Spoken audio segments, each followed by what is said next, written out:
दो बार रिपीट हो गया, इसको रिपीटिशन कहेंगे और इसको कहेंगे एन ऑफ एरा। यहाँ ही तो क्या था बेटा, ये मेन था, और ये लोएन क्या है बेटा, ये अपना एनिमल है। क्या है बेटा, एनिमल। तो ये दोनों अनलाइक चीज हो गई। मेन पैराडॉक्स को समझने की कोशिश करिएगा।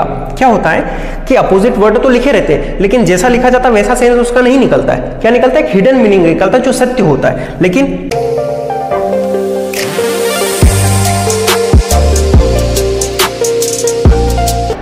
हेलो मेरे प्यारे बच्चों, क्या हालचाल, सभी आनंद में है, सब अच्छे से पढ़ाई कर रहे हैं ना, सांवरे के आशीर्वाद से सब बढ़िया चल रहा है, अच्छे से पढ़ाई कर रहे हैं ना। चलिए, यही उम्मीद है कि अच्छे से पढ़ाई चलती रहनी चाहिए आपकी, क्योंकि पढ़ाई जरूरी है, साथ साथ में सारी चीजें होती रहेगी। बेटा बहुत सारे वीडियोस मैंने आपको प्रोवाइड करवाए हैं अपने इंग्लिश से रिलेटेड। आज की इस वीडियो में हम देखने वाले हैं अपना फिगर ऑफ स्पीच, इसको है ना बेटा, ये फिगर ऑफ स्पीच जो है बहुत ही इंपॉर्टेंट टॉपिक है बेटा, इसको हम कवर करेंगे। 9 से लेकर 12 तक की जो क्लासें हैं, हर एक एग्जाम में कोई ना कोई आपको फिगर ऑफ स्पीच का सेंटेंस देखने को मिल जाता है, चाहे वो सीबीएसई हो, आईसीएसई हो या कोई अदर स्टेट बोर्ड हो, सब में आपको फिगर ऑफ स्पीच टॉपिक से रिलेटेड सेंटेंस देखने को मिलते हैं। अभी बात कर लेते हैं फिगर ऑफ स्पीच क्या होता है बेटा। फिगर ऑफ स्पीच का मतलब होता है ऑर्नामेंट, आभूषण, हीरे जवाहरात, है ना, ब्यूटीफाई करना चीजों को, सुंदरता से रिलेटेड ये शब्द है अपना। करता क्या है बेटा, ये है ना अपनी लैंग्वेज जो है, अपनी भाषा जो है, इसको मॉडिफाई करने का काम करता है, इसको ब्यूटीफुल करने का काम करता है, उसको ब्यूटीफाई करता है, सुंदर बनाने का कोशिश करता है। हमारी पुरानी गाड़ी होती है, हम क्या करते हैं, उसको मॉडिफाई करवा के एक नया लुक देने का काम करते हैं ना। तो सेम फंडा ये अपना फिगर ऑफ स्पीच भी करता है लैंग्वेज के अंदर, कि टूटे फूटे सेंटेंस है ना, छोटे से कॉमन अनइंटरेस्टेड सेंटेंस जो होते हैं, उसमें फिगर ऑफ स्पीच लगाने पर वो सेंटेंस भी क्या हो जाता है, ब्यूटीफुल हो जाता है, वो सुंदर बन जाता है, उसको जो पढ़ने वाले हैं ना उनको अच्छा लगने लग जाता है। तो यही काम अपना फिगर ऑफ स्पीच करते हैं। हमारे एग्जाम में कितने फिगर ऑफ स्पीच आता है, जितने भी हमारे 9 से लेकर 12 की एग्जाम में पिछले सालों में कुछ सेंटेंसेस जो आए हैं, उनसे रिलेटेड जितने भी फिगर ऑफ स्पीच आते हैं ना अपने बोर्ड एग्जाम में, उन सबको मैंने इस वीडियो में कवर करने का काम किया। अच्छा, यूनिक क्या है बाकी वीडियो से या बाकी अदर जो पढ़ा रहे हैं उनसे, यूनिक क्या है इसके अंदर। तो बेटा मैंने क्या किया, यहाँ पर हर एक फिगर स्पीच को मैंने कंपेयर करके समझाने की कोशिश करी है। देखिए, जैसे मेटाफोर होता है, सिमिली होता है, दोनों सेम कंपेरिजन के लिए यूज होते हैं। तो सिमिली कहाँ यूज होता है, मेटाफोर कहाँ यूज होता है, ये मैंने आपको समझाया। फिर बात करते हैं एलिटेशन हो गया, है ना, ऑक्सिमोर, एलिट्रेशन और एसोनेंस हो जाता है ना, तो वहां पर भी क्या होता है, रिपीटेशन होता है। तो वो रिपीटेशन किसका रिपीटेशन है, क्या डिफरेंस है इसके बीच में, ये मैंने आपको समझाया। फिर बात करते हैं थोड़ा वो ऑपोजिट आइडिया वाला, तो ऑक्सिमोरन हो जाएगा, एंटीथेसिस हो जाएगा, पैराडॉक्स हो जाएगा। तो ये तीनों क्या है, तीनों अपोजिट आइडिया को ही एक्सप्रेस करने का काम करते हैं। लेकिन डिफरेंस क्या है, इनके बीच में डिफरेंस क्या है, ये डिफरेंस मैंने इस वीडियो में आपको समझाने की कोशिश करी है। छोटी छोटी बातें मैंने आपको बताई है जो आपको डिफरेंशिएट करने में बहुत हेल्प करेगी कि मैं ऑक्सिमोरन टिक लगाऊं या एंटीथेसिस लगाऊं या पैराडॉक्स लगाऊं, क्या लगाऊं, यहाँ पर टिक क्या लगेगा, कौन सा आंसर अपना करेक्ट बनेगा। तो ये वीडियो देखने के बाद आपके सारे भी जो डाउट है वो सारे के सारे डाउट क्लियर हो जाएंगे। इस वीडियो के बाद आपको फिगर ऑफ स्पीच बहुत आसान लगने लगेगा। और क्या किया स्पेशल मैंने इसमें बताया ना, ये 9 से लेकर 12 तक की जितनी भी पोएम के अंदर जो फिगर ऑफ स्पीच आए हैं अपने इंपॉर्टेंट फिगर ऑफ स्पीच, उन सारे फिगर ऑफ स्पीच को मैंने इस वीडियो में डालने का काम किया है। मैं उदाहरण जो दूंगा ना, एग्जांपल, वो सारे इन पोएम से ही दूंगा, 9 से दूंगा, 10 से दूंगा, 11, 12 सारी पोएमों के अंदर से मैं एग्जांपल उठा के लाया हूं, उन्हीं को मैं आपको समझाने का काम करूंगा। वीडियो बहुत ही इंटरेस्टिंग होने वाला है बेटा, वीडियो को लास्ट तक देखना। वीडियो देखने के बाद आपको फिगर ऑफ स्पीच से रिलेटेड सारे ही डाउट क्लियर हो जाएंगे, गारंटी है बेटा, क्योंकि मैंने बनाए हैं इस वीडियो को ऐसे तरीके से, पढ़ाए इस तरीके से कि सारे अपने डाउट जो है वो क्लियर हो जाएंगे आसानी से। इसके बाद आपको फिगर ऑफ स्पीच का कोई और वीडियो देखना नहीं पड़ेगा, ये मेरे को श्योर है। कमेंट सेक्शन में जरूर लिख के बताना, हाँ सर आपने बहुत अच्छा तरीके से समझाया, सारे फिगर ऑफ स्पीच बहुत ही अच्छे तरीके से हमें समझ में आ गए। फालतू का टाइम वेस्ट बंद करके इस वीडियो को फटाक से शुरू करते हैं और देखते हैं 1 बाय 1 सारी फिगर ऑफ स्पीच को। चलिए बेटा हम बात करते हैं सबसे पहले सिमिली और ये मेटाफोर, ये दो फिगर ऑफ स्पीच जो है इनकी, है ना, इनमें क्या है डिफरेंस और कहाँ यूज करते हैं। तो देखो है ना, ये दोनों ही फिगर ऑफ स्पीच जो है ना बेटा हमारा कंपैरिजन को शो करता है। किसको शो करता है, कंपैरिजन, यानी क्या करेगा, दो चीजों को कंपेयर करने के लिए ये दोनों फिगर ऑफ स्पीच यूज करते हैं। दो चीजों को, यानी जैसे कि मैं हो गया, मेरे को किसी और वस्तु से कंपेयर किया जा रहा है ना, तो ये क्या हो गया, कंपैरिजन होगा। कंपैरिजन को शो करने के लिए दोनों फिगर ऑफ स्पीच जो इसको यूज किया जाता है। बात करते हैं हम, सबसे पहले बात कर लेते हैं सिमिली। इसमें क्या हो बेटा, तो इसमें जो है ना सेंटेंस के अंदर आपको लाइक, ठीक है, एज या सो देखने को मिल जाता है। यानी जब सेंटेंस के अंदर हमें लाइक, एज और सो दिखेगा तो वहां क्या हो जाएगा, सिमिली हो जाएगा।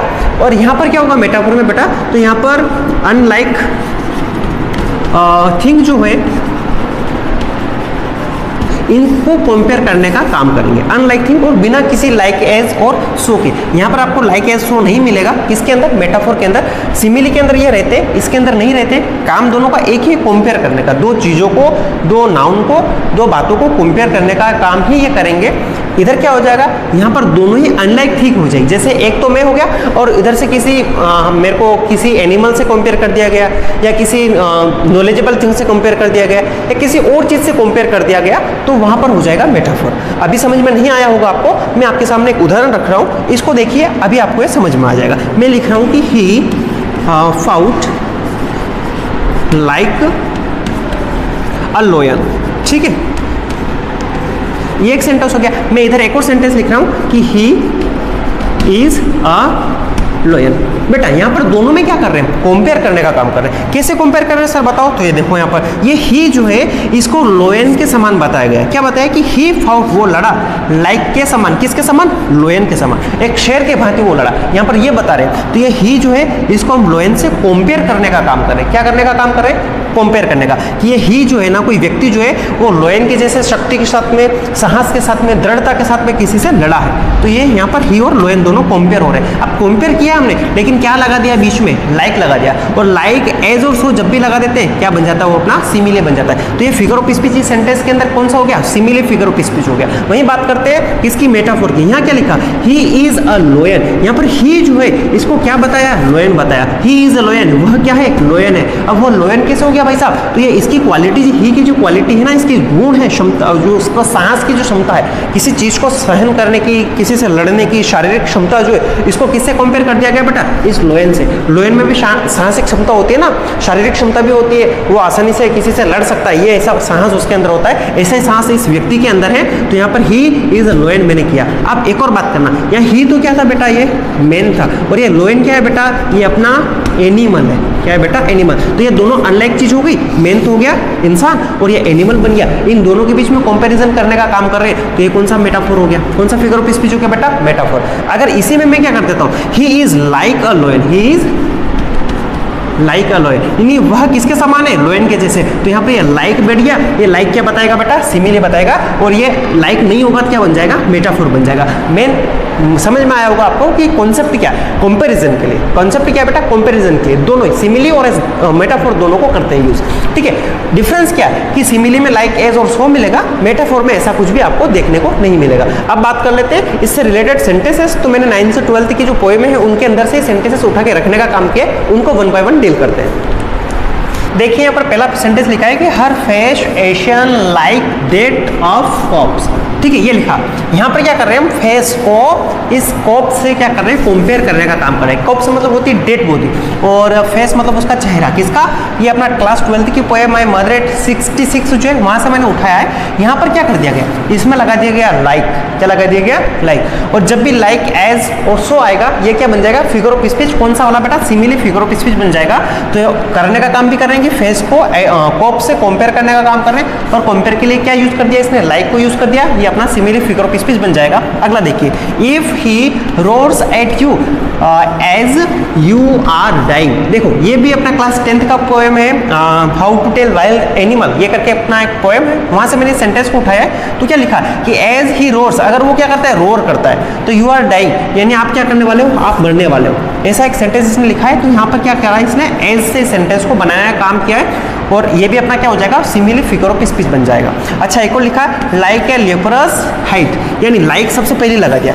यानी ये ट्री वाली जो पोएम है ना, द कटिंग ऑफ ट्री करके 9th में एक पोएम है, उससे इसको उठाया गया है कि पेड़ जो है ना उसको कंपेयर कर रहे हैं लेपरस हाइट से, कि वो जो है और वो, ये दोनों क्या है, समान है, उनका जो लिक्विड फ्लो जो है वो लगभग सेम है। इस सेंस में इसको यूज करा गया है। तो ये लाइक यहाँ पर लगाया गया। एक और, she was terrified transit as a sea, है ना, ट्रांजिट एज द सी, यहाँ पर भी क्या कर दिया गया, एज लगा दिया गया। और ये पोएम कौन से बेटा, ये पोएम अपना फोटोग्राफ शेल्डन टोल्सन ने जो लिखी है ना, शेल्डन टोल्सन ने उस पोएम को जो लिखा है, अब फोटोग्राफ करके उस पोएम की लाइन है कि शी वॉज टेरिबली ट्रांजिट, यानी वो क्या है बेटा, परिवर्तनशील है। जैसे कि क्या होता है बेटा, समुद्र होता है ना, इसके रूप में इसको क्या किया है, कंपेयर करने का काम किया है। तो इन चारों ही सेंटेंस में आपको क्या दिख रहा है, लाइक दिख रहा है, एज दिख रहा है, एज दिख रहा है, और यहाँ पर क्या दिख रहा है बेटा, लाइक दिख रहा है। तो लाइक और एज से जहाँ पर भी सेंटेंस को बनाया जाएगा वो सीधा सा कौन सा फिगर ऑफ स्पीच बन जाएगा, सिमिली। ये बहुत आसान है, समझ में आ गया होगा। अगला देखना है ना, मेटाफोर क्या होता है, बिना लाइक और एज के कंपेयर किया जाता है। क्या किया मैंने, the snake is a small green fellow. देखो यहाँ पर क्या किया, द स्नेक यानी स्नेक जो है इसको ग्रीन फिलो से क्या कर दिया गया है, कंपेयर। फिलो मतलब होता है ह्यूमन बीइंग, इससे क्या कर दिया गया है, कंपेयर करने का काम किया बेटा। और यहाँ बीच में कोई भी लाइक एज और सो नहीं लगाया गया। क्या हो गया, द स्नेक सांप जो है वो इज स्मॉल ग्रीन यानी छोटा सा हरे कलर का फिलो है, प्राणी है, एक व्यक्ति है, उसका समान इसको कंपेयर किया गया। तो ये क्या हो गया बेटा, मेटाफोर हो गया। यहाँ पर स्नेक और उधर फिलो से कंपेयर किया, ये दोनों अनलाइक चीजें हैं। अगला देखना, अ थिंग ऑफ ब्यूटी यानी सुंदरता जो है इज जॉय फॉर एवर। ये क्या बेटा, जॉय है, जॉय है। थिंग ऑफ ब्यूटी, ब्यूटी जो क्या है, ये जॉय है। ब्यूटी क्या है बेटा, जॉय, जो कि क्या हमेशा हमेशा के लिए बना रहता है। तो यहाँ पर क्या किया गया बेटा, इस ब्यूटी को इस जॉय से कंपेयर करने का काम कर रहे हैं कि ब्यूटी सुंदरता ही है ना, वो क्या है, जॉय है। सुंदरता ही क्या है, जॉय है। तो ये कंपेयर करने का काम किया, लेकिन इसमें क्या लाइक और एज नहीं लगाया गया है ना, इसलिए क्या बन गया, अपना मेटाफोर बन गया। अगला देखना, द पेपर स्विमिंग यानी दुबला पतला, पेपर स्विमिंग मतलब पेपर के जैसा दुबला पतला बॉय, यानी इस लड़के को कैसे कंपेयर कर दिया, इस पेपर स्विमिंग वर्ड से कंपेयर कर दिया। यानी ये लड़का है, लड़का कैसा है, पेपर स्विमिंग है। जैसे वो जो है ना, वो कैसा है, मैंने एक सेंटेंस लिखा था ना, ही इज लोयन, वो कैसा है, लोयन के जैसा है। ऐसे ये लड़का कैसा है, पेपर के जैसा। पेपर पतला होता है, दुबला पतला होता है, ऐसे ये लड़का भी क्या है, दुबला पतला है, हल्का फुल्का है। तो यहाँ पर क्या कर रहे हैं, इस बॉय को पेपर स्विमिंग से कंपेयर करने का काम कर रहे हैं। तो लगभग आपको ये सिमिली और मेटाफोर का जो बेसिक कॉन्सेप्ट समझ में आया होगा कि सिमिली में लाइक एज और सो रहता है, मेटाफोर में क्या रहता है, ऐसा कुछ भी नहीं रहता है। क्या होता है, दो अनलाइक चीजें, दोनों अलग अलग होगी। जैसे यहाँ पर स्नेक और यहाँ पर फिलो, जैसे यहाँ पर ब्यूटी, यहाँ पर जो है, जैसे यहाँ पर पेपर, यहाँ पर बॉय, इसको कंपेयर करने का काम किया। सेम फंडा हमारा मेटाफोर में यूज होता है। इसके बाद करते हैं अगले फिगर ऑफ स्पीच पर। चलिए बेटा हम बात कर लेते हैं एलिट्रेशन और एसोनेंस की, इन दोनों में क्या डिफरेंस है बेटा। तो सीधी सी बात की, दोनों ही जो है वो काय के लिए यूज होते हैं बेटा, रिपीटेशन के लिए। ठीक है, जब रिपीटेशन होगा चीजों का तो वहां पर एलिट्रेशन या एसोनेंस हो सकता है। वहीं बात करते हैं एलिट्रेशन जो है, इसको दो नाम और इसके, इसको कंसोनेंस भी बोला जाता है और एक और इसका नाम क्या है, टंग ट्विस्टर। ठीक है, ये भी इस नाम से इसको जाना जाता है। एलिट्रेशन को ही हम एसोनेंस और टंग ट्विस्टर जो है, इन दोनों ही नाम से इसको जानते हैं। एसोनेंस का ऐसा कोई नाम नहीं है, इसको हम एसोनेंस से ही जानते हैं। होता क्या बेटा, मैं बोल रहा हूँ रिपीटेशन। तो ये जब एलिट्रेशन होगा ना, तो इसमें कंसोनेंट जो है उनका क्या होगा, रिपीटेशन होगा। जो कंसोनेंट लेटर है, जो साउंड है, उनका क्या होगा, बार बार रिपीटेशन होगा, तो उसको हम बोलेंगे एलिट्रेशन। वही बात करते हैं एसोनेंस, तो एसोनेंस के अंदर क्या होगा बेटा, वोवेल साउंड का रिपीटेशन होगा, उसको बोलेंगे हम एसोनेंस। मैं आपके सामने दो उदाहरण लिख रहा हूँ, इनको आप गौर से देखिए और समझिए कि ये बात सत्य है या नहीं है। तो बेटा इस पहले सेंटेंस में लिखा मैंने, stop that slouching and sit straight. यहाँ पर अब भी लगा लेना, सिट अप स्टेट हो जाएगा ना। तो देखो ये एक सेंटेंस मैंने लिखा है, यहाँ पर क्या हो रहा है बेटा, स स्टॉप, स्लोचिंग स, सिट स एंड स्टेट स। इस लाइन के अंदर हमारा जो स साउंड जो है, एस जो है, इसका क्या हो रहा है, रिपीटेशन हो रहा है। यहाँ भी आया, यहाँ भी आया, यहाँ भी आया, तो यहाँ भी आया, 4 बार ये साउंड आया। तो इस वाले सेंटेंस को हम काय का उदाहरण मानेंगे बेटा, अपना एलिट्रेशन का। यहाँ पर क्या हो रहा है, कंसोनेंट साउंड का रिपीटेशन हो रहा है। वहीं बात करते हैं इसको, तो देखना, two road diverged in a yellow wood. यहाँ पर क्या हो रहा है, यहाँ पर ओ साउंड जो है, इस ओ साउंड का क्या हो रहा है, बार बार रिपीटेशन हो रहा है। यहाँ पर भी ओ, यहाँ पर भी ओ, यहाँ पर भी ओ। तो ये क्या है, ये रिपीटेशन है। ये किसका रिपीटेशन है बेटा, ये वोवेल साउंड का रिपीटेशन है। किसका रिपीटेशन है, वोवेल साउंड का। और वोवेल साउंड के रिपीटेशन को हम क्या बोलते हैं बेटा, एसोनेंस बोलते हैं। तो ये आपको समझ में आया होगा कि जहाँ पर कॉन्सोनेंट साउंड का रिपीटेशन होगा वहाँ पर क्या हो जाएगा, एलिट्रेशन। जहाँ पर वोवेल साउंड का रिपीटेशन होगा वहाँ क्या हो जाएगा, एसोनेंस हो जाएगा। अच्छा एक और बात करते हैं, एसोनेंस मतलब वोवेल और कंसोनेंट मतलब कॉन्सोनेंट। ठीक है, तो ये वर्ड भी हमें समझ में आनी चाहिए। एसोनेंस भी इसको बोला जा सकता है, ये ध्यान रखना एलिट्रेशन को। इसके बाद चलते हैं इसके उदाहरण के ऊपर। चलिए देखिए, यहाँ लिखा, ball will be lost always little boy. हम बात किसकी कर रहे हैं, एलिट्रेशन की। क्या होता है, कंसोनेंट साउंड का रिपीटेशन। क्या हो रहा है बेटा, ब बी। ठीक है, ये 2 बार रिपीट हो रहा है। और एक और क्या हो रहा है यहाँ पर, बॉय में। ठीक है, तो ये बी का साउंड, बी जो है ये क्या हो रहा है, बार बार रिपीट हो रहा है, इसको बोला जाएगा एलिट्रेशन। इसके बाद इसको देखते हैं, stood still to smile through their hair. ठीक है, इसमें भी यही हो रहा है बेटा, क्या किए, स्टूड स्टिल स्माइल। ठीक है, ये एस एस एस क्या हो रहा है, रिपीट हो रहा है, इसलिए इसको बोला जाएगा बेटा एलिट्रेशन। अच्छा ये कौन सी पोएम है, क्लास 10 की द बाल पोएम। ये कौन सा है, ये बेटा अपना क्लास 11th का पोएम है, वो फोटोग्राफ वाला। ठीक है, इसके बाद बात करते हैं, fingers fluttering through her would. इसमें क्या हो रहा है बेटा, तो ये रहा यहाँ पर एफ, यहाँ पर भी एफ, ठीक है। तो दो बार एफ जो है वो रिपीट हुआ, दैट मीन्स ये भी क्या हो गया अपना इलिट्रेशन हो गया। और ये पोएम कौन सी है, आंट जेनिफर्स टाइगर, ठीक है। उसमें वो क्या करती है, वो जो टाइगर जो इसकी इमेज बना रही होती है वूल से, तो ये वाला पोएम अपना, ठीक है। इसको इलिट्रेशन था, इसको और किस नाम से जाना जाता है, देखो ये है एसोनेंस, इसको कंसोनेंस के नाम से भी जाना जाता है, कंसोनेंस, ठीक है। कंसोनेंट साउंड का रिपीटेशन होगा। अब बात करते हैं एसोनेंस। एसोनेंस क्या होता है बेटा, इसमें वोवेल साउंड का रिपीट होगा। क्या होगा, वोवेल रिपीट। देखो कैसे, of noble natures of the gloomy days, क्या हो रहा है, देखो ग्लूमी ओ आया, ऑफ, ठीक है। इसके बाद यहां पर भी नोबल और यहां पर भी ओ, यहां पर ओ जो है वो क्या हो रहा है, बार बार रिपीट हो रहा है, इसलिए इसको एसोनेंस कहेंगे। आगे देखना, both worry with the labour is of loss, यहां पर भी क्या हो रहा है, ये ओ जो है ये क्या हो रहा है, बार बार रिपीट हो रहा है अपना, ठीक है। और इसके बाद एक और कहां पर, ये यहां पर, ठीक है। इसको देखना, some say the world will end in fire, फिर लिखा है some say in the ice, तो इसमें भी क्या हो रहा है, ये ओ, ठीक है, ये यहाँ पर भी ओ, ठीक है, यहाँ पर भी ओ, ये अपना, अच्छा एक और यहाँ पर से में ये ए भी रिपीट हो रहा है ना, तो इस टाइप से हम क्या कर सकते हैं, इनको मान सकते हैं अपना एसोनेंस का एग्जांपल, ठीक है। तो यहाँ पर हमें इलिट्रेशन और एसोनेंस भी समझ में आ जाता है। अब आगे चलते हैं अगले फिगर ऑफ स्पीच पर। चलिए बेटा, इसको बोला जाता है एनोफोरा। होता क्या बेटा, इसमें रिपीटेशन होता है, किसका, अब यहाँ पर रिपीटेशन होगा वर्ड का। अभी हमने क्या किया था, इलिट्रेशन और एसोनेंस देखा था, वहां पर लेटर जो है, साउंड जो है उसका रिपीटेशन हो रहा था। अब यहाँ पर क्या हो रहा है बेटा, कंप्लीट वर्ड, पूरा का पूरा वर्ड ही रिपीट होगा। जैसे कुछ भी लिख दिया, विल लिख दिया तो विल बार बार आएगा, जैसे स्माइल लिख दिया तो स्माइल बार बार आएगा, उसको बोलते हैं रिपीटेशन ऑफ वर्ड। तो रिपीटेशन ऑफ वर्ड में दो फिगर ऑफ स्पीच चलते हैं बेटा अपना, एक होता है एनोफेरा और एक होता है रिपीटेशन, ठीक है। अब इनमें डिफरेंस क्या बेटा, एनोफेरा क्या होगा, एनोफेरा फिगर ऑफ स्पीच कब होगा, जब repeat complete word at beginning, यानी पोएम की जो लाइनें दे रखी है, उन एक लाइन और दो लाइन, उन दोनों ही लाइनों में क्या होगा, कोई वर्ड जो रिपीट होगा फर्स्ट में, स्टार्टिंग में, उसको बोलेंगे एनोफेरा। जैसे लिखा है कि we will count to 12, we will all keep still, यहाँ पर ये वी विल जो है पोएम की लाइन के स्टार्ट में लिखा है, और ये दोनों वर्ड जो है वो रिपीट हो रहे हैं, इसमें भी लिखा गया, इसमें भी लिखा गया। इसको क्या कहा जाएगा, एनोफेरा फिगर ऑफ स्पीच कहा जाएगा। क्या मेन क्या है मैटर इसका, कि स्टार्टिंग में आना चाहिए, पोएम के स्टार्टिंग में, उसको कहा जाएगा एनोफेरा। बात करते हैं रिपीटेशन, इसमें क्या है बेटा, तो इसमें क्या है कि repeat word anywhere in line, यानी पोएम की जो लाइन दे रखी है, एक या दो लाइन, उन लाइन के अंदर कोई वर्ड जो है वो रिपीट होगा एक से ज्यादा बार, उसको कहा जाएगा रिपीटेशन। इसमें और इसमें डिफरेंस क्या है, एनोफेरा कब होगा, तभी संभव होगा जब स्टार्टिंग में वो पोएम की लाइन के स्टार्ट में अगर वर्ड है रिपीट हो रहा है तो वो एनोफेरा होगा। अगर स्टार्ट में नहीं है, बीच में कहीं आ रहा है, तो उसको क्या कहेंगे, रिपीटेशन कहेंगे। जैसे फार फार फ्रॉम गस्टी वेज, तो यहाँ पर ये फार और ये फार दो बार आया है, लेकिन क्या एक ही लाइन में एक के बाद एक ये वर्ड आ गया, दो बार रिपीट हो गया, इसको रिपीटेशन कहेंगे और इसको कहेंगे एनोफेरा। देखिए यहाँ लिखा है stuck in his vivid steps और he stucks in his quiet raise.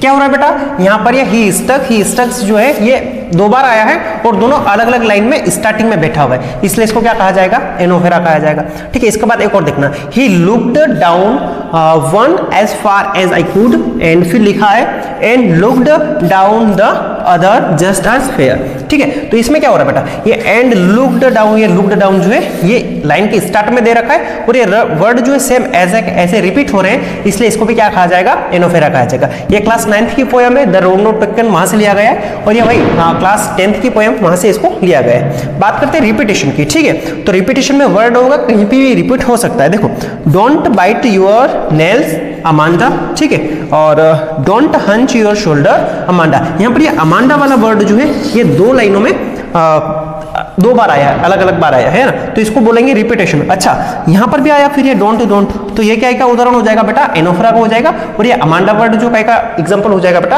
अपना रिपीटेशन का हो जाएगा।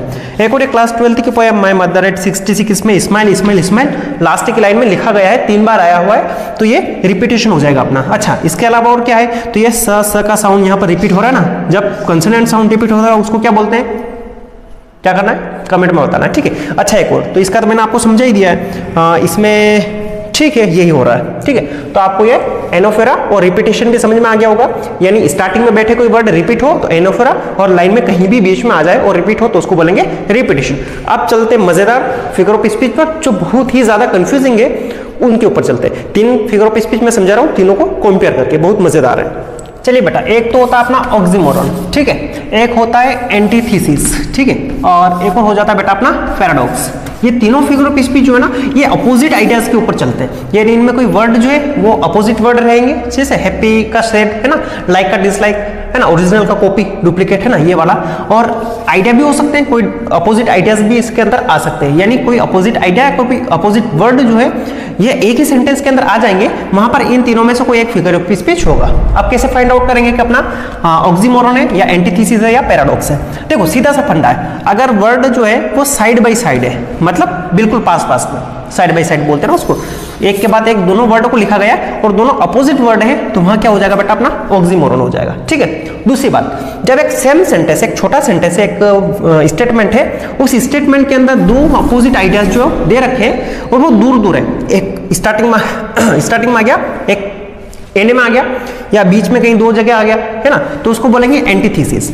वही बात करते हैं पैराडॉक्स की, तो पैराडॉक्स भी इनके जैसा ही है। इसमें लॉजिक क्या होता है, इसमें सेंटेंस थोड़े बड़े होते हैं, ठीक है, और जब हम इसको समझते हैं ना, तो इसका हमें डीप मीनिंग समझना पड़ता है, उसका पोइट का लिखने के पीछे मोटिव क्या है, वो जब समझ में आता है ना, तब पैराडॉक्स हो जाता है। और सीधा सा फंडा, यहाँ पर अपोजिट आइडियाज तो रहेंगे, लेकिन जब उनको हम समझेंगे ना, तो एक सत्य बात बताते हैं, एक ट्रू फैक्ट बताते हैं। तो फैक्ट जहां बताएंगे, अपोजिट आइडियाज के साथ में रहेगा, वो फैक्ट बताएगा, है ना, एक ट्रूथ बताएगा, या वो मीनिंगफुल होगा, कोई सार उसका निकल रहा होगा ना उस सेंटेंस का, तो उसको बोलेंगे पैराडॉक्स। अच्छा, अपने एग्जाम में क्या इंपॉर्टेंट है बेटा, तो अपने एग्जाम में अपना ऑक्सीमोरन और एंटीथीसिस ही इंपॉर्टेंट है।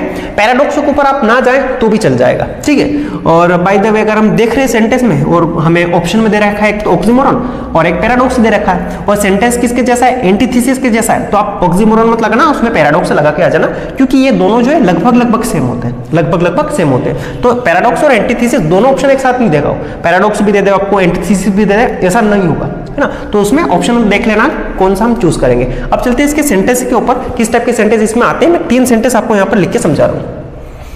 चलिए, मैंने वर्ड लिखा है डार्क लाइट, यहाँ पर डार्क मतलब और ये लाइट मतलब, ये दोनों अपने आप में क्या है, अपोजिट वर्ड है, दोनों ही क्या है, साइड बाय साइड आए, इसलिए इसको क्या कहा जाएगा, ऑक्सीमोरन कहा जाएगा, ठीक है। वही बात करते हैं एंटीथीसिस। यहाँ लिखा है many are called but few are chosen, यानी यहाँ पर क्या, दो अपोजिट वर्ड मेनी और फ्यू, इन दोनों को रखा गया, ठीक है, दो अलग अलग लाइनों के अंदर। तो यहाँ पर ये और ये दोनों के अपोजिट है, एक स्टेटमेंट कंप्लीट कर रहे हैं, इसलिए क्या कहा जाएगा, इसको एंटीथीसिस कहा जाएगा।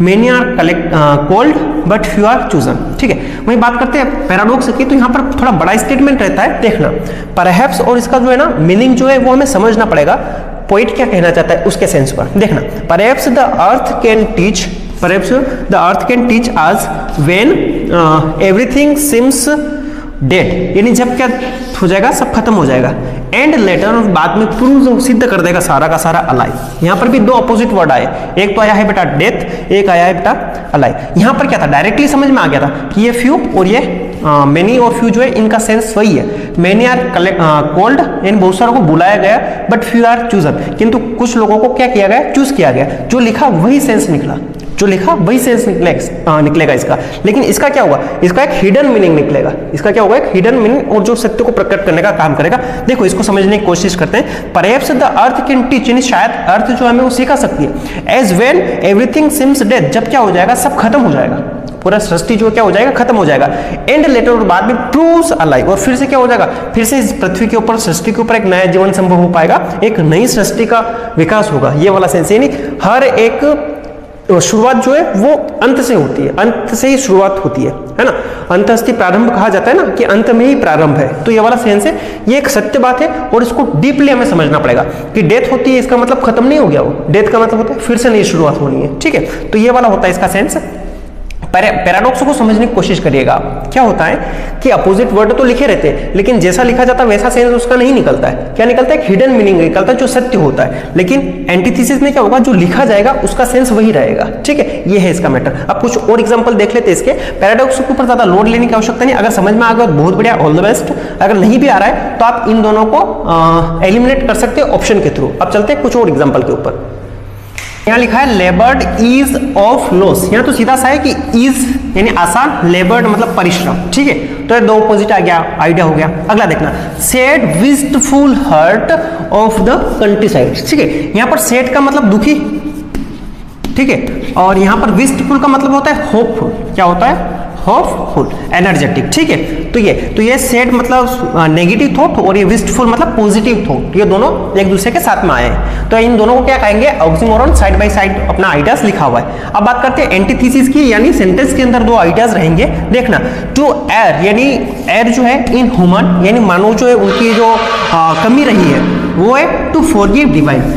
ये यहाँ पर क्या दो ऑपोजिट आइडिया होगा, एक तो हो गया ह्यूमन और एक हो गया डिवाइन, ठीक है। डिवाइन मतलब दिव्य और ह्यूमन मतलब मानव, ठीक है। ये सेंस है, डिवाइन और ह्यूमन इन दोनों अपोजिट आइडियाज को यहाँ पर सेंटेंस के अंदर देने का काम किया था। अगला लिखा, इसको समझने की कोशिश करना, ये पैराडॉक्स का एग्जांपल भी हो सकता है। देखो, some shape of beauty moves away the pall from our dark spirit. देखो, सम शेप ऑफ ब्यूटी यानी सुंदरता, ठीक है, move away the pall from our dark spirit. Dark spirit जो है यहाँ पर क्या हो गया, ये नेगेटिव थॉट हो गया, और ये ब्यूटी जो है क्या हो गया, पॉजिटिव थॉट। इन दोनों को लिखा गया है सेंटेंस के अंदर, तो ये हो गया अपना एंटीथीसिस हो गया। देखो फिर से समझना, सम शेप ऑफ ब्यूटी यानी सुंदरता की कुछ चीजें ही जो है वो मूव अवे कर सकती है डार्क को फ्रॉम आवर स्पिरिट, यानी अपने मन के अंदर से डार्कनेस जो है, जो विशुद्धियां हैं, जो बुराइयां हैं, जो नेगेटिविटी है, उसको क्या कर सकती है, मूव अवे कर सकती है, ठीक है। तो यहाँ पर ब्यूटी और डार्क स्पिरिट इन दोनों को क्या था, कॉन्ट्रास्टिव आइडिया जो है इसको देने का काम किया था सेंटेंस के अंदर, इसलिए इसको क्या माना जाएगा, एंटीथीसिस का एग्जांपल माना जाएगा। अगर एग्जाम में एंटीथीसिस आ रहा है तो एंटीथीसिस लगाएंगे, अगर एंटीथीसिस नहीं आ रहा है उसकी जगह पैराडॉक्स आ रहा है तो हम क्या करेंगे, पैराडॉक्स को टिक लगा देंगे। ये बात कर लेते हैं पर्सोनिफिकेशन की। पर्सोनिफिकेशन क्या होता है बेटा, यहाँ पर क्या होता है कि ह्यूमन एट्रीब्यूट दे दिया जाता है, किसको, नॉन ह्यूमन थिंग को। मेन समझना मैटर क्या है इसमें कि एट्रीब्यूट मतलब होते हैं क्वालिटी, गुण, यानी मनुष्य के क्वालिटी जो गुण है वो किसको दे दिए जाते हैं, नॉन ह्यूमन थिंग को। यानी जो मनुष्य एक्टिविटियां करते हैं, जो उनकी क्वालिटी होती है, जो उनके गुण होते हैं, या मनुष्य जो काम करते हैं, वो काम किसको, मनुष्य को ना करके किसी और व्यक्ति को, किसी और चीज में उसको बता दिया जाता है, उसको बोलते हैं पर्सोनिफिकेशन, ठीक है। सिंपल सा एग्जांपल देखना कि विंड कम सॉफ्टली। अब बेटा कम क्या है, ये एक एक्शन है, और ये कम करना मतलब आना, ये काम कौन करता है, इंसान करता है। ये इंसानों का काम किसको बता दिया गया है यहाँ पर, विंड को। विंड इंसान है क्या, नहीं है, यानी ये नॉन ह्यूमन थिंग जो है इसको ह्यूमन एट्रीब्यूट दे दिया गया, तो वहां सब जगह क्या हो जाएगा बेटा, अपना पर्सोनिफिकेशन, अपना फिगर ऑफ स्पीच हो जाएगा। बहुत ही सिंपल है फिगर ऑफ स्पीच, लेकिन ये समझ में आना जरूरी है कि मैटर क्या है। अगला देखना, द फॉग कम्स, यानी यहाँ पर फिर से बात कर रहे हैं किसकी, फॉग की, और उसको क्या बताया, कम्स करता हुआ है। कम मतलब क्या होता है, आना, और ये फिर वही वाली बात कि कम आना किसका काम है, इंसानों का काम है, और ये काम किसमें बता दिया गया बेटा, अपना फॉग में बता दिएगा। तो ये क्या हो गया, अपना पर्सोनिफिकेशन हो गया कि ह्यूमन एट्रीब्यूट दे दिया गया है फॉग को। और लिटिल कैट्स फिट, ठीक है, ये हो गया। इसके बाद आगे देखना कि I am the poem of earth, I am the poem of the earth, ठीक है। फिर लिखा है said the voice of the rain, ये वॉइस ऑफ द रेन लिखा, ठीक है। तो यहाँ पर ये वॉइस किसकी होती है बेटा, इंसानों को वॉइस होती है ना, किसकी वॉइस होती है, इंसानों की। इसको किसको बता दिया गया, ये रेन को बता दिया गया कि वॉइस किसकी है बेटा, रेन की वॉइस है। रेन की तो कोई वॉइस ही नहीं होती ना, सीधी सी बात है। तो ये वॉइस जो है इंसानों को क्वालिटी किस में बता दिया गया, रेन में बता दिया गया, इसलिए कौन सा बन जाएगा अपना figure of speech, personification figure of speech बन जाएगा। ऐसे एक और लिखा है अर्थ कैन टीच अस, टीच करने का काम कौन करता है, इंसान करता है। कौन करता है, इंसान। और इसको किसका बता दिया गया, अर्थ को बता दिया कि अर्थ जो है वो क्या कर रही है, टीच कर रही है। तो ऐसे सारे फिगर सेंटेंस जिसमें क्या किया जाएगा कि ह्यूमन क्वालिटी जो है वो किसी नॉन ह्यूमन में डाल दी जाएगी, तो उसको कहा जाएगा पर्सोनिफिकेशन, अपना फिगर ऑफ स्पीच बन जाएगा। बहुत ही आसान है और एग्जाम में बहुत ही ज्यादा ये पूछा जाता है। और अपनी पोएमा में भी पर्सोनिफिकेशन की भरमार है ना, बहुत सारी पोएमा में, बहुत सारे सेंटेंसेस में आपको फिगर ऑफ स्पीच ये दिख जाएगा पर्सोनिफिकेशन वाला, ठीक है। इसी के जैसा एक और होता है ट्रांसफर्ड एपिथेट, इस वाले को मैं अगली स्लाइड में बता रहा हूँ उसका क्या लॉजिक है। चलिए बेटा, ये होता है अपना एक ट्रांसफर्ड एपिथेट। इसमें क्या होता है बेटा कि क्वालिटी जो उसको ट्रांसफर कर दिया जाता है पास वाले नाउन के साथ में। देखो क्या लिखा है कि एडजेक्टिव यूज्ड, यानी कोई एडजेक्टिव जो है क्या करेगा, नाउन को क्या करेगा, मॉडिफाई करने का काम करता है एडजेक्टिव ना। तो कोई एडजेक्टिव जो है वो यूज किया जाता है विद रॉन्ग नाउन, यानी किसी गलत नाउन के साथ में, किसी गलत नाउन के साथ में उस एडजेक्टिव को रख दिया जाएगा, ठीक है। क्वालिटी के साथ में या थिंग के साथ में, किसी गलत थिंग के साथ में, किसी क्वालिटी के साथ में, किसी नाउन के साथ में किसी एडजेक्टिव को रख दिया जाता है जो कि उसके साथ में सूटेबल नहीं होता है, उसके साथ में वो सूटेबल नहीं होता है, तो उसको बोलते हैं हम ट्रांसफर्ड एपिथेट। क्या होता है, सेंस सीधा सा फंडा ये है कि एडजेक्टिव जो है, जो कोई वर्ड यूज किया गया जिस नाउन के साथ में किया गया उस नाउन के साथ में वो सूटेबल सेंस नहीं देता है, लेकिन फिर भी उसको लगा दिया जाता है, इसको कहा जाता है ट्रांसफर्ड एपिथेट। अब एग्जांपल देखना, मेलनकली डार्कनेस। मेलनकली मतलब क्या होता है बेटा, सैडनेस, ठीक है, इसको हम क्या मान सकते हैं, सैडनेस मान सकते हैं। ये डार्कनेस जो है ना, ये सैडनेस कैसे हो सकता है ना, इस डार्कनेस के साथ में इस मेलनकली को लगाया है, तो मेलनकली लेडी हो सकता है, मेलनकली कोई पर्सन हो सकता है, लेकिन डार्कनेस कैसे हो सकता है, तो ये इसके साथ में ये सूटेबल नहीं, ये शूट नहीं हो रहा है, इसलिए इसको कहा जाता है ट्रांसफर्ड एपिथेट। और देखना है ना, हर मदर्स लाफ्टर रिंगिंग, अब यहाँ पर देखना है, ये लाफ्टर को यूज किया गया किसके साथ में, रिंगिंग के साथ में, तो यार लाफ्टर और रिंगिंग इन दोनों का कोई सेंस ही नहीं है, इसके ऊपर थोप दिया गया है ना, इसलिए इसको कहा जाता है ट्रांसफर्ड एपिथेट। एक और देखना ना,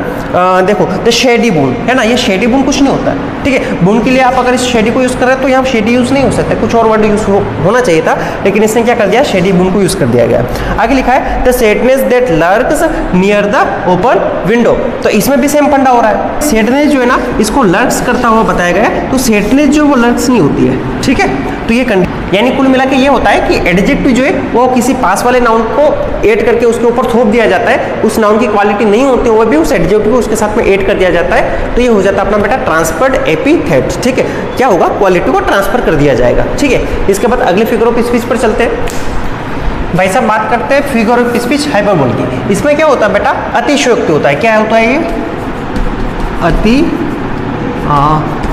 अतिशयोक्ति, ठीक है, अतिशयोक्ति अलंकार इसको बोला जाता है, क्या करता है, ये बड़ा चढ़ा के बात करता है ना, इसने लिखा ना एग्जैजरेशन करता है, ठीक है, ओवर स्टेटमेंट करता है, मतलब किसी बात को बड़ा चढ़ा के बोलने का काम करता है। अच्छा, इसमें एक और स्पेशल बात ध्यान रखने की, क्या होता है, अनरियल सिचुएशन बताई जाती है, जो कहा जाता है ना, वो कहने में तो लगता है अच्छा लगता है, हाँ यार काफी तारीफ हो रही, किसी बात को बड़ा चढ़ा के बताया जा रहा है, लेकिन जब उसको हम सोचते हैं रियल सिचुएशन में तो वो रियल नहीं लगता है, एक बनी बनाई कहानी के रूप में लगता है, ऐसे हमें फील आता है अंदर से कि यार ऐसा संभव नहीं है। देखो क्लास 10th में अपना लेंचो वाला जो चैप्टर, उसमें से 2 सेंटेंस मैंने उठाए हैं, मैंने लिखा है कि Lencho is an ox of a man, यानी लेंचो जो है वो ऑक्स जो है उसके समान आदमी था, यानी उसकी क्वालिटी यानी कौन सी, शारीरिक क्षमता वाली, काम करने वाली है ना, वो काम को बैलों के जैसे करता था, तो ये क्वालिटी ऑक्स को मैन जो है इसको ऑक्स बता दिया गया, तो ये संभव नहीं है ना रियलिटी में, लेकिन क्या किया, उसको बढ़ा चढ़ा के बोलने का काम किया कि लेंचो जो है इतना काम करता है जैसे कि बेल काम करता है ना ईस्ट की तरफ।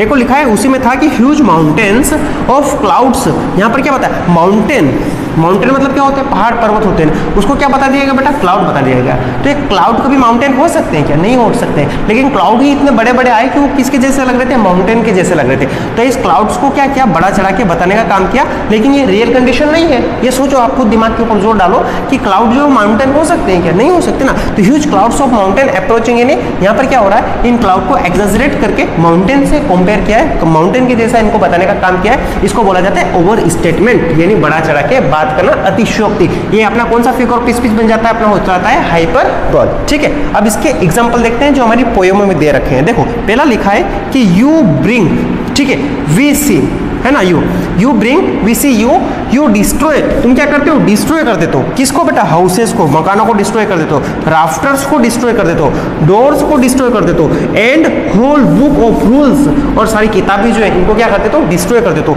ये विंड पोएम जो है ना क्लास 9 की, वहां से मैंने इस लाइन को उठाया है कि यू ब्रिंग तुम आते हो, और यू कैन डिस्ट्रॉय तुम क्या कर देते हो, डिस्ट्रॉय कर देते हो। देखो क्या सारे मकान विंड डिस्ट्रॉय कर सकती है क्या, हाँ हो सकता है, कभी छत वत उड़ जाए, कभी छोटा मोटा नुकसान हो जाए, ठीक है। राफ्टर्स को तोड़ सकती है क्या, नहीं तोड़ सकती है। डोर्स को तोड़ सकती है क्या, नहीं तोड़ सकती है। अच्छा बुक्स जो इसको कतई वो फाड़ नहीं सकती, इसको तो कतई वो डिस्ट्रॉय नहीं कर सकती, हो सकता है नीचे गिरा दे, ये हो सकता है, लेकिन वो बुक को पूरी तरीके से डिस्ट्रॉय नहीं कर सकती।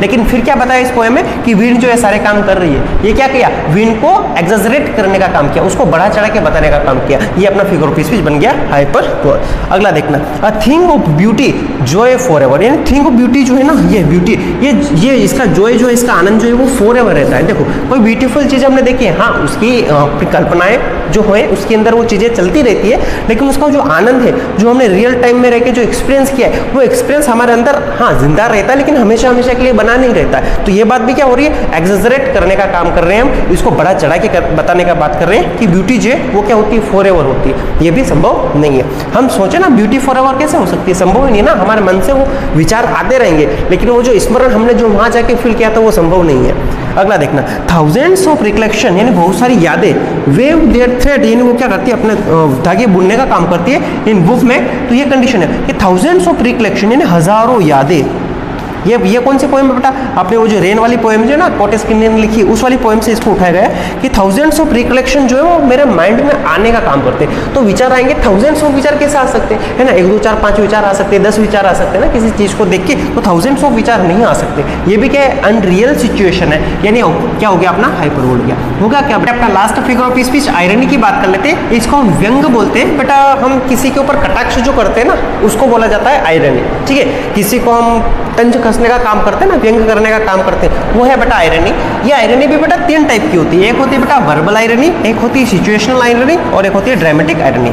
अच्छा, बात करें कि इंपॉर्टेंट कितना है, तो देखो ना मैंने पोएमों में देखा है तो ऑलमोस्ट लगभग सारी पोएमों में मेरे को बहुत ही रेयर केस में एग्जाम्पल इसके मिले हैं आयरनी के। लेकिन फिर भी आपको मैं समझा देता हूँ। देखो वर्बल आयरनी तो अपने एग्जाम में आ सकती है क्योंकि इसका सेंटेंस मेरे को एक पोएम जो है अपना उसमें दिखा है। बाकी का मेरे को एग्जांपल इसका किसी पोएम में शायद तक नहीं दिखा है, इसलिए मैं कह सकता हूँ कि ये दोनों जो है ये सिचुएशनल और ड्रामेटिक आयरनी हमारा एग्जाम में शायद तक ही आएगा, ठीक है? अभी बात कर लेते हैं आयरनी में मैटर क्या है। तो सीधी सी बात है कि जो कहा जाता है, जो पोइट जो है उसके कहने का जो लहजा जो होता है वो होता है व्यंग्यात्मक। बेटा इसको मैं आपको सिंपल वर्ड में समझाता हूँ। मैं अक्सर क्लास में बोलता रहता हूँ, जब बच्चे होमवर्क जो है वो याद करके नहीं आते, कुछ याद करने के लिए दिया जाता है तो याद करके नहीं आते, तो मैं उनको बोलता हूँ वाह कितने इंटेलिजेंट हो आप, तो है ना, ये कंडीशन है। तो मैं क्या कर रहा हूँ, उसको आयरनी के रूप में बोल रहा हूँ, उसको व्यंग कर रहा हूँ क्योंकि वो याद करके नहीं आ पाए, इसलिए मैं बोलता हूँ कितने इंटेलिजेंट हो आप, ठीक है? ये कंडीशन होती है ना। हम क्या करते हैं उसके ऊपर व्यंग करने का काम करते हैं। सीधी बात नहीं बोलते तुमने याद नहीं किया, तुम इंटेलिजेंट नहीं हो, तुम मूर्ख हो, बेवकूफ हो, उल्लू के पट्टे हो, ऐसा नहीं बोला जाता। क्या बोला गया? तुम बहुत इंटेलिजेंट हो। तो अपने आप सामने वाला समझ जाता है कि यार मेरी मतलब मैंने याद नहीं करा, गलत काम करा है ना, ऐसे अपने आप वो अंडरस्टूड बात हो जाती है, समझ में आ जाता है। इसको बोलते हैं आयरनी। ऐसे बहुत सारे एग्जाम्पल हो सकते हैं। यहाँ पर मैंने 1 2 एग्जाम्पल लिखने का कोशिश करा है, इसका देखना है ना। देखो पहले तो वर्बल आयरनी को समझ लेते हैं। वर्बल आयरनी क्या होती है? वर्बल मतलब बोलना, कहना, है ना? तो इसका मतलब क्या होता है कि सेइंग जो कहा जाता है एंड द मीनिंग जो अर्थ निकाला जाता है वो क्या होता है बेटा? डिफरेंट होता है। जैसे मैंने अभी कहा कि तुम तो बहुत ज्यादा इंटेलिजेंट हो, क्यों? क्योंकि उन्होंने कुछ याद नहीं किया था, इसके बाद मैं उनको क्या बोल रहा हूँ? इंटेलिजेंट बोल रहा हूँ। तो यहाँ पर जो वर्ड कहा मैंने इंटेलिजेंट जो ये है इसका मीनिंग क्या है? अलग है। इंटेलिजेंट का मतलब यहाँ क्या निकल रहा है? उल्लू के पट्टे निकल रहा है ना, कि आप बहुत उल्लू के पट्टे हो, आपको याद नहीं हो रहा है, ये सेंस है, ठीक है? यहाँ पर एक एग्जाम्पल मैंने लिखा है कि greedy good doer. Good doer मतलब अच्छा करने वाले, अच्छा कमाने वाले, है ना? बेनिफिशिएंट यानी अच्छा खासा उनके पास बेनिफिट है, पैसा उनके पास पड़ा हुआ। बीस्ट ऑफ प्रे, वो क्या है बेटा? बीस्ट ऑफ प्रे मतलब वो बेकार है ना, बेकार है, उनका इतना सारा धन संपत्ति उनके पास होना, ये अपना रोड से डिस्टेंस जो ना उसके पोएम में से इसको उठाया मैंने कि गुड डूअर और बेनिफिशिएंट होने के बावजूद भी अगर वो अपने पैसे को खर्च नहीं कर रहे तो वो क्या है? बेकार, ये सेंस है। तो ये भी क्या है? आयरनिकली कहा गया था इसके अंदर। इसके बाद अगला देखते हैं सिचुएशनल आयरनी, ठीक है? ये क्या होता है बेटा? सिचुएशनल लाइन, इसमें क्या होता है बेटा? एक्सपेक्टेड, जो हम एक्सपेक्ट करते हैं और जो हैपनिंग हो जाता है, घटित हो जाता है, इन दोनों में अपोजिशन होता है। मतलब जो हम एक्सपेक्ट करते हैं वो घटित नहीं होकर, जो नहीं सोच रहे थे ऐसा कुछ घटित हो जाता है, तो उसको बोलते हैं बेटा सिचुएशनल आयरनी।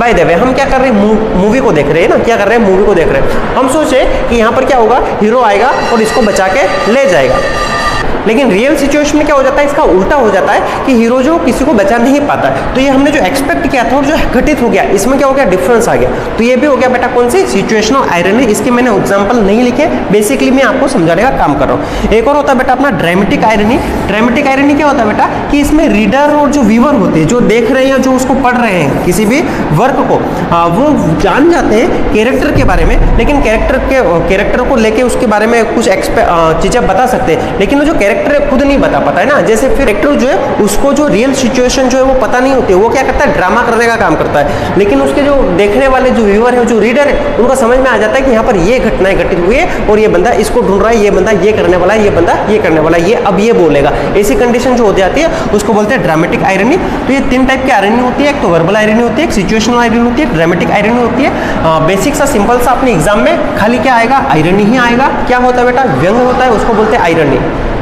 किसी बात को व्यंग्यात्मक रूप से बोल दिया जाता है तो वो कहलाता है अपना आयरनी, फिगर ऑफ स्पीच बन जाता है। तो इस टाइप से हमने अपने सारे फिगर ऑफ स्पीच जो भी एग्जाम में आते हैं, जो इंपॉर्टेंट बनते हैं, जो पूछे गए हैं, उन सारे फिगर ऑफ स्पीच को मैंने अच्छे से आपको डील करवा दिया है, सारे को अच्छे से समझाया है मैंने बेटा एग्जाम्पल के साथ में। कैसा लगा ये वीडियो मेरे को कमेंट सेक्शन में ज़रूर बताना। अगर आपका फिगर ऑफ स्पीच का सारा जो कन्फ्यूजन था वो सारा अगर दूर हुआ है तो आप मेरे को कमेंट करके ज़रूर बताना कि हाँ जो मैंने समझाया वो बहुत अच्छे तरीके से समझाए। और आपके कमेंट और ये जो लाइक करना, वीडियो को शेयर करना, यही चीज़ें होती है बेटा जो मेरे को मोटिवेट करती है इस टाइप के और भी वीडियोज़ को बनाने के लिए। आपका साथ सहयोग सपोर्ट बना रहा तो मैं इस टाइप की वीडियोज़ और भी आपको प्रोवाइड करवाता रहूँगा। इस वीडियो लेक्चर को यहीं फिनिश करते हैं, मिलते हैं अगले वीडियो लेक्चर में। उसमें हम कोई और नया टॉपिक समझने की कोशिश करेंगे और उसको आसान तरीके से मैं समझाने का प्रयास करूंगा। तब तक के लिए जय हिंद, जय भारत। हंसते रहिए, मुस्कुराते रहिए और सांवरे शेठ की कृपा आशीर्वाद जो आप सब पे बना रहे और आपकी पढ़ाई जो है बहुत अच्छे से चलती रहे। इसी उम्मीद के साथ में इस वीडियो को हम फिनिश करते हैं।